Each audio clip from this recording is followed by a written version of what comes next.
Welcome back to That Dad Guy. It's November the 12th, 2022, and it's going to be a little bit damp today. Tropical storm Nicole is passing through, and she plans on blowing a little wind and dumping a little rain this way.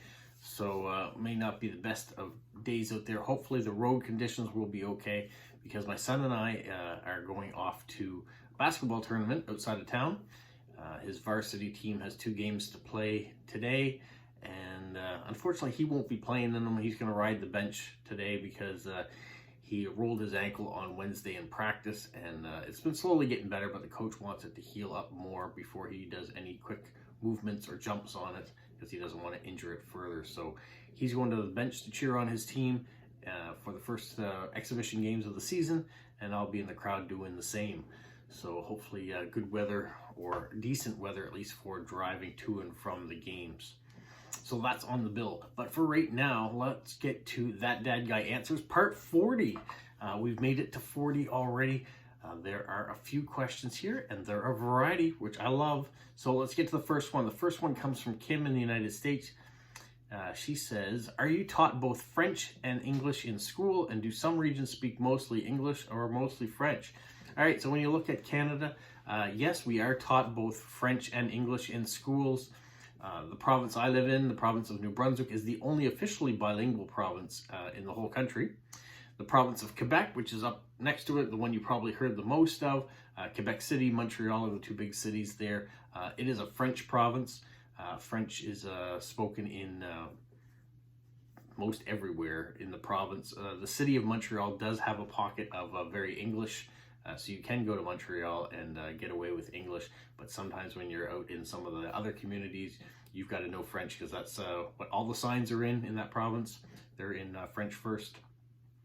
And then when you get out of that, you get into Ontario and you head west, it becomes a lot more English as you go, but you still can learn French in those provinces.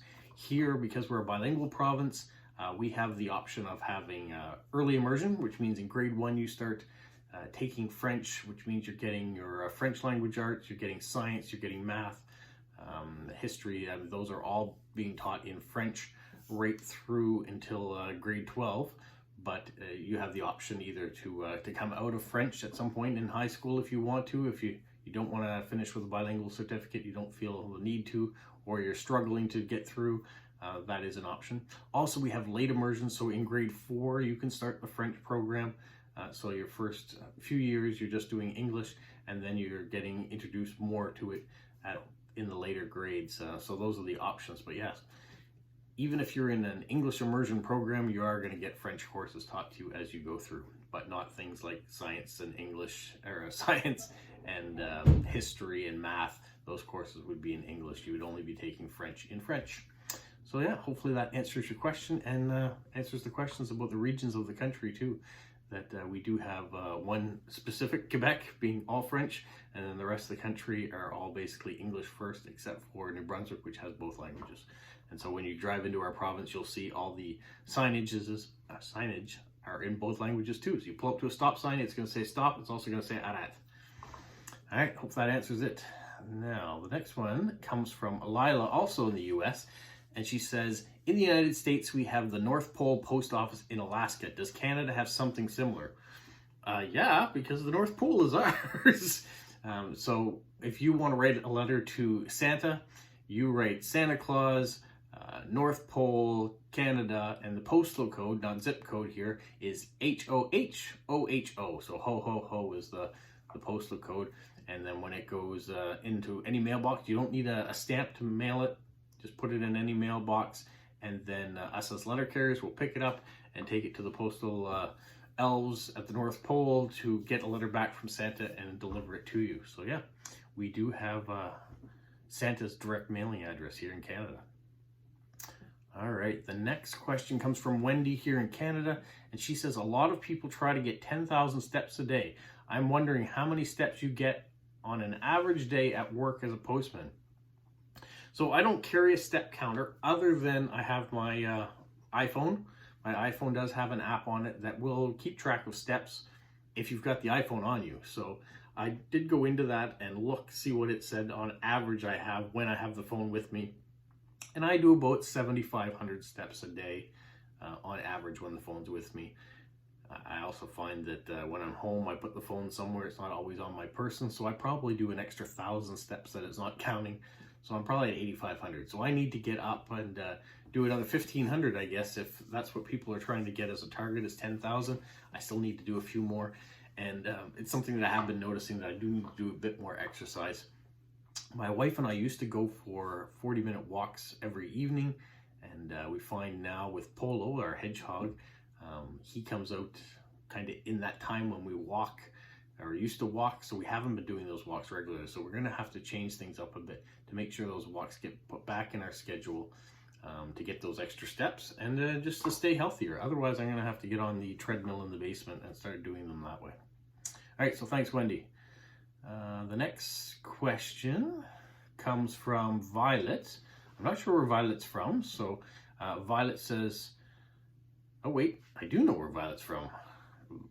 Violet is actually Monty from Snowy Ridgedale in Saskatchewan, and they say, in your job as Canada Post employee, have you ever sorted or delivered your own mail? The answer to that is no, I haven't, because I live in the city, and that's an urban letter carrier that would do the mail, and I'm a rural mail carrier, so I never have the opportunity to do my own route. So that crosses our bargaining lines, I guess, because we're two different unions. So there's the urban and there's the rural, and they have different collective agreements. So I'll never be an urban, so I'll never do my own mail, at least as long as I live at this address. So thank you for that, Monty. All right, the next question